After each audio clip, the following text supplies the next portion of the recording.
This week, I wanted to share 5 tiny habits that can improve your art practice forever. Is it a big promise? Welcome back to my channel. Thank you so much for being here. My name is Isabelle. Isabelle de Bion is my full name. I always think I should maybe get an artist name because my last name, being French, is not always easy to pronounce for everyone. But let me know in the comments what you think. But yeah, so on this channel, I share my journey to becoming a full-time artist. I currently have a full-time job and I make art and videos on the side. I'm also a self-taught artist a little bit later in life. So without further ado, let's talk about those 5 habits, shall we?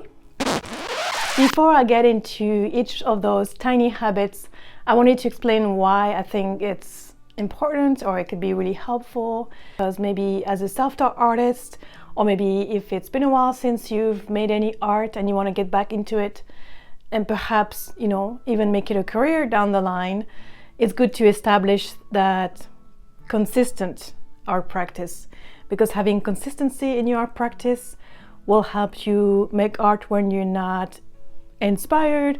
It can help you develop and finding your style.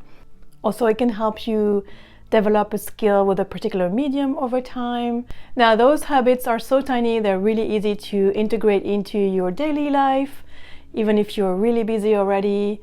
And they're just habits to take that over time will help you have more consistency in your art practice, and also find those pockets of time where you can make art when you maybe think you don't have the time.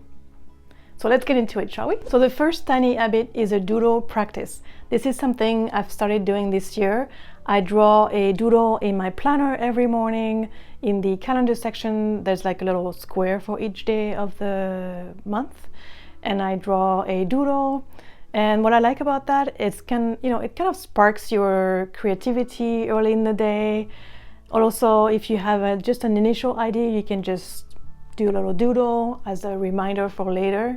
And also, if you just want to get that art practice going when you have very little time in your day, say you have a really busy life between, work, family, and other responsibilities, if you have even just 2 to 5 minutes, you can just doodle something. And over time, you can collect ideas, you can improve a drawing on a small scale, and it's just a way to keep your creative mind going. Tiny habit number 2 is to have an ongoing list of drawing ideas or painting ideas if you're a painter, and you could keep that list in a tiny notebook or on your phone. Another way I like to do that is on my Pinterest page. I have a secret board where I keep reference images, so as drawing inspirations, and whenever, for whatever reason, I feel stuck and not really sure what I want to draw next, I can refer either to my drawing idea list or to those reference photos, and it always helps. Habit number 3 is to have a creativity kit with you at all times. So what I mean by that is, if you're a painter, maybe you have a little travel palette and a pocket sketchbook with you. Or for me, for instance, my creativity kit is some pencils and a few micron pens and a pocket sketchbook. And you can take those items with you and have them if you're waiting for something or someone, if you're in between appointments, maybe you're traveling and you have some downtime, or maybe if you want to just make art outside of the home, in a coffee shop or at the park, and you don't have to wait to be home or in your studio to make art. I think it's a great way to kind of eliminate that barrier of location, that you have to be in your home or in your studio to make art. This gives you the possibility to integrate art in small pockets of time in your day when maybe you have some downtime or you're in between things. And so that's another way that over time it can help you building that consistency, because you take advantage of even downtimes or in between times like that, and you have what you need on hand to work on some art. Tiny habit number 4 is to take mini breaks. So maybe it's happened to you before. You're working on a piece and you're kind of feeling stuck, like you don't know where to take it. You know it's not done yet, but you don't really know what you need to add or change on in your painting or your drawing.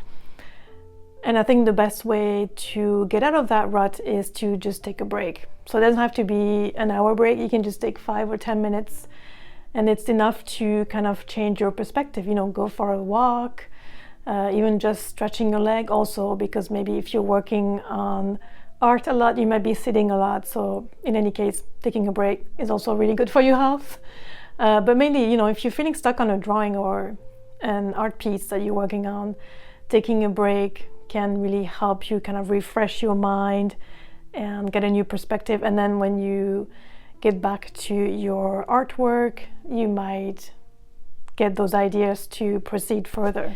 And that also kind of links into tiny habit number 5, which is to take photos of your work at all stages of creation. Taking a photograph of a drawing at different stages, first it's a way to document your work, but the way I use that as a different lens, that because sometimes if I'm looking at my drawing for too long, like there's things I can't see anymore.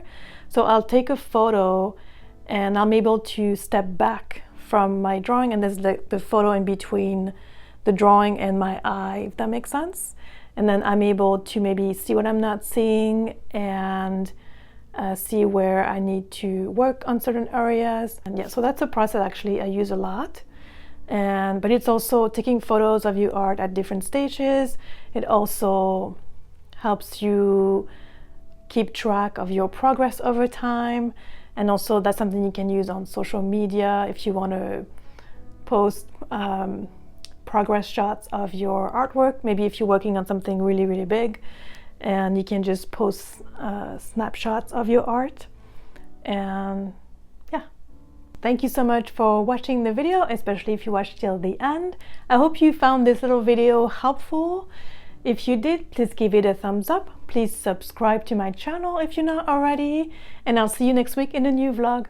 Bye!